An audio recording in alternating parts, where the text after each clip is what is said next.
Assalamualaikum warahmatullahi wabarakatuh.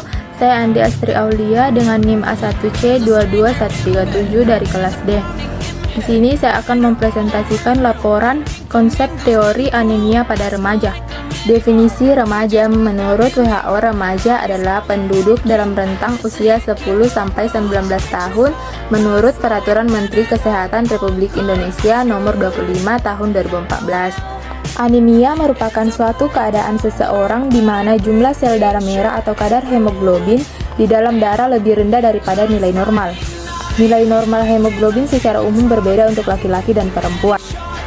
Patofisiologi anemia disebabkan karena gangguan homeostasis zat besi dalam tubuh. Gangguan homeostasis zat besi dalam tubuh diatur oleh penyerapan besi yang dipengaruhi asupan besi dan hilangnya zat besi atau iron loss. Etiologi. Secara umum, anemia defisiensi besi lebih sering terjadi pada perempuan dan anak perempuan dibandingkan laki-laki. Karena yang pertama, perempuan dan remaja putri seringkali mengonsumsi makanan nabati yang lebih rendah zat besi dibandingkan makanan hewani, sehingga kebutuhan zat besi tubuh tidak terpenuhi. Yang kedua, remaja putri seringkali ingin terlihat langsing sehingga membatasi asupan makanannya. Yang ketiga, remaja putri akan mengalami menstruasi setiap bulannya, di mana remaja putri akan kehilangan 1,3 mg zat besi per hari sehingga membutuhkan zat besi lebih banyak dibandingkan laki-laki. Klasifikasi anemia berdasarkan penyebabnya dapat dikelompokkan menjadi 3 kategori, yaitu yang pertama, anemia karena hilangnya sel darah merah terjadi akibat perdarahan karena berbagai sebab seperti perlukaan dan perdarahan.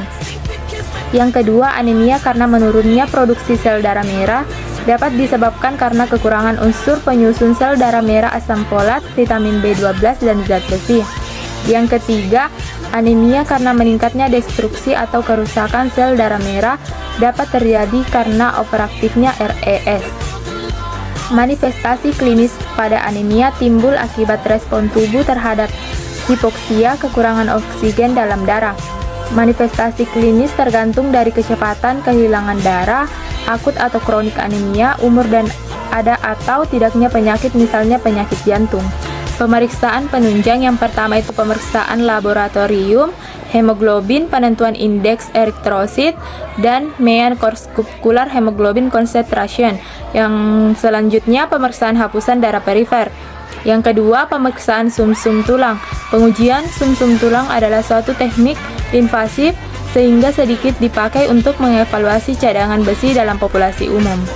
Penata laksanaan medis. Terapi yang diberikan pada pasien dengan anemia dapat dilakukan dengan cara sebagai berikut. Yang pertama, terapi oksigen, eritropoietin, penggantian zat besi, dan terapi komponen darah. Terima kasih.